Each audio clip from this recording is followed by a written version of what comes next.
What's up everybody? Welcome back to my YouTube channel. Today I have a super exciting mapping project for you. You know that Roam Your Roots is all about mapping your ancestors, mapping your genealogy, and I'm pretty excited about this one.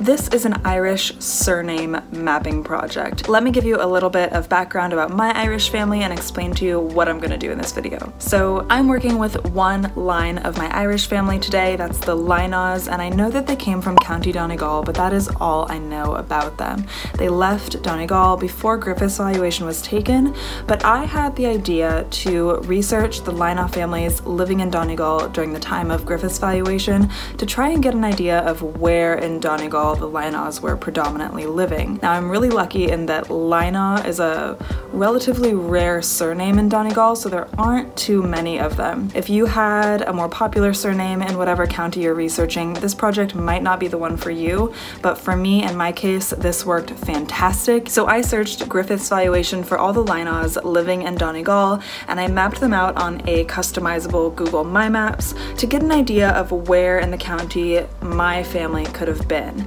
And while I know that none of those search results that came up are my direct line, they could very well be the siblings, the cousins, the extended family. And so this just gives me a little bit of a better understanding of what the family situation was for the Lynaghs in Donegal and who might have stayed behind while my family came to the US. So a project like this can be helpful in a few different ways.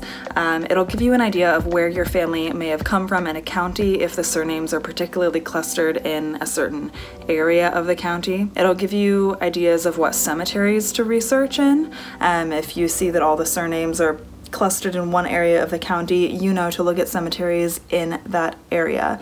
It'll also help you visualize all the names that come up in Griffith's valuation when you do a search and how those names are related to each other, because you'll start to see clusters of different names living next to each other. And now if they're living next door to each other, they're probably brother, sister, cousins, some type of close relationship. So this project was so helpful for me in helping to visualize all the Lynaghs living in Donegal, and if you find yourself in a similar situation as I do, where you have a relatively rare surname, or at least a surname that's rare in the county that you know you're supposed to be researching in, I highly recommend you do this project. It was super fun to do, pretty easy too.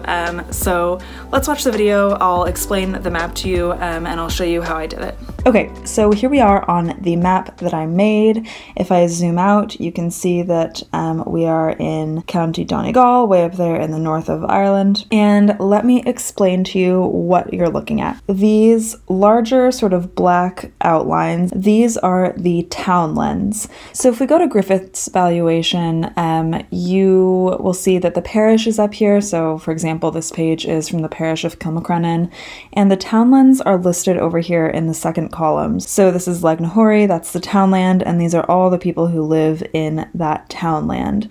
So on the map, I mapped out all the townlands that the Lynaghs in County Donegal lived in. So I had to click on every page of Griffith's valuation and look through the pages and see the townlands that they lived in. But I didn't stop there. You'll also notice that there are a few blue pinpoints, and these pinpoints are actually the locations of the houses that the Lynaghs lived in. So Griffith's valuation includes the actual location of where everyone lived within the townland, and that is indicated here on the first column by these numbers and letters here. So for example, if we go over here to the townland of Cranford, I found that John Lynagh lived here, actually right here. This is the location, the exact location of where his house was. So I got really detailed with this. Then you'll see some of the townlands have darker outlines. I didn't add them for every instance, but I wanted to add them for a few people. These are the outlines of the properties that any given person lived on.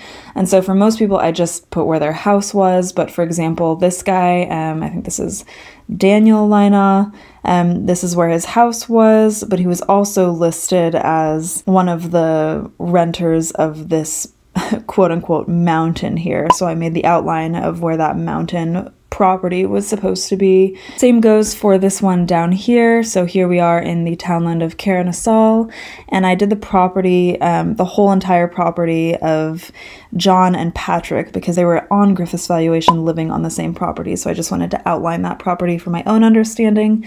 And their two houses were right here. There was another Lina living on a different property over here. It gets pretty detailed. So now that you see this map, I want to walk you through the benefits of this. This actually turned out so much better than I could have hoped for. Let's just go to the first page of Griffith's valuation here. Now, if you're thinking about doing this for yourself, one thing to take into consideration is how many people of that surname live in the county that you're looking at. I'm very lucky in that there are only 23 entries of Linas living in County Donegal, so there really weren't many to go through. But I mean, if you have a more common surname, this might not help you. This would just be way too large of an undertaking. But it really is helpful if either the surname is more rare, like Lina, or there really aren't that many families of that particular surname in the county that you know your family came from.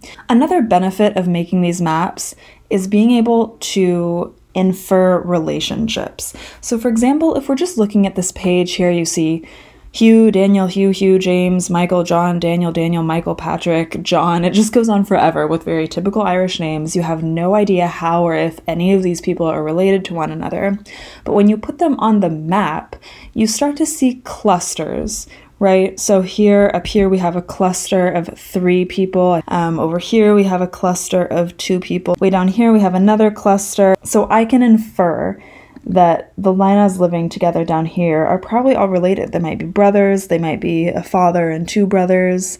I can infer that the Linas living up here are probably related since they all live very close to each other. And that's not to say that they're not related to these Linas. I mean, this is still relatively very close. But just being able to see those makes it so much easier to infer relationships rather than looking at this long list of names and having no idea how these people are related, if they're the same person.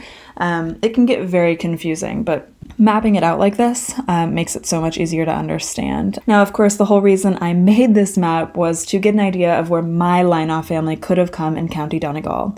I know they came from County Donegal because it's written in all their obituaries, but unfortunately they emigrated out of Ireland before Griffith's valuation was completed in this county, and so I know that none of these people are my family, but it could very well be that they are related to my family. Maybe they're the siblings, the cousins. And so the whole reason I wanted to do this mapping project was to get an idea of where in the county they may have come from. So for example, I can assume that they were probably from around here and not from around here, just by virtue of the fact that most Linas live in this part of the county and not up here. Here's another great example of inferred relationships. But just overall, a really handy exercise. Again, if you have a lot of surnames in a certain county, this probably wouldn't be helpful and it would be more work than it would be worth. But for me, this really helped me in visualizing where these families came from. So before I end this video, I'm going to show you a quick tutorial on how I actually did this. I have one more person to put on this map, so I will walk you through that. So the very last person here to map is James Lina. So let's click on the page there. So here we see James Lina. He lives in the townland of Legnahory. So the first step I am going to do is map out this townland, Legnahory. And to do that, I could click on the historical maps of Griffith's valuation, but I prefer to use townlands.ie. But all you have to do is go up to the top and type in the townland that you're searching for, so Legnahory, and it will come up with, well, if it's a more common name of the townland, it will come up with a whole list of townlands that you can choose between based on what parish they're in, but looks like there's only one townland of Legnahory in Ireland. So this is actually the outline of the townland of Legnahory. So this is what I use to map out these darker areas. So let's try to find this on my Google My Map. It looks like it's just southwest of Kilmacrennan, underneath this lake here. And I believe Kilmacrennan is here. So Legnahory should be somewhere down here. This is just an exercise in eyeballing things. This is no way, shape, or form accurate at all, geographically accurate. I really just look at the area and draw a blob around where I think it should go. But let me just do that really quick and spare you the talking through it all. So here I have mapped a really shoddy version of what I think this townland looks like. Clearly, like I said, not geographically accurate whatsoever, I'm sure, but it's a start. Once you've outlined the townland, you're going to go back to Griffith's valuation, and you need to see where exactly within the townland they lived. So James Lina here lived in section 20 in house A. And actually, on the map that we're looking right now, I cannot see a 20 anywhere. And this is the first time that this has happened to me, but I'm sure it happens quite a bit. There is no 20 within this townland here. So I can't actually map this one for you. So let's find a different one to map. Let's remap this one up here, this singular little one in this townland.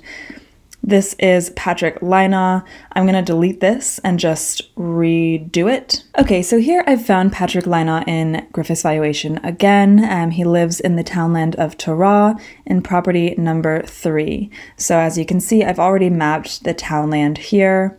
And let's figure out exactly where Patrick lived within this townland. So we're going to go back to Griffith's valuation. We're going to go actually back to the main search results. It's this Patrick here, and I'm going to open the map. I'm going to zoom in a bit. It looks like this is the townland, this broader red outline. And if we go back to Griffith's valuation, it tells us that Patrick lived in 3. So let's zoom into this townland and look for number 3. Here is 3, and actually you'll see that there is an A on this map indicating that there was a house there. Griffith's valuation here doesn't indicate a house, but it's implied since it says there was a house, office, and land. Typically, if there's only one person living in the property, it won't even say A, but we can take this to mean that Patrick's house was right here where A was. That's where the main house on this property was.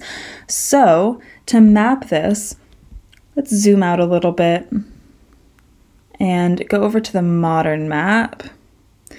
It looks like it's right under this business called Torah Holiday, and sort of just west of this little street here, just north actually of this second street. So if we go back to the map that I made, we zoom in and we know it's at the top of the townland. There's Torah Holiday, so it should be somewhere here. And let's just double check that again.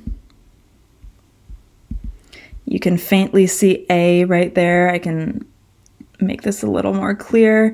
A is just north and a little bit east of where this street is. So we go back to our map. We know that A should be right there. So I can make a pinpoint. I can pinpoint it right there. And that is where Patrick Lina lived, exactly on this property, exactly within County Donegal, exactly where he lived in Ireland. And that is how you map a property using Griffith's valuation. I like to click on satellite and actually see if there's a building still there today. And in the case of Patrick, if we zoom in, it does not look like there is a building there anymore. But in the case of these over here, if we zoom in, this one right here, actually, I had pinpointed it exactly on top of this little house, which makes me very proud knowing that I'm very good at pinpointing things just by eyeing them. But also that's exciting because that means that perhaps this house is actually an old house and this house was there in the 1850s. So switching over to the satellite view has its perks to see how accurate you are in your mapping and also to see if the buildings that you're researching are actually still there.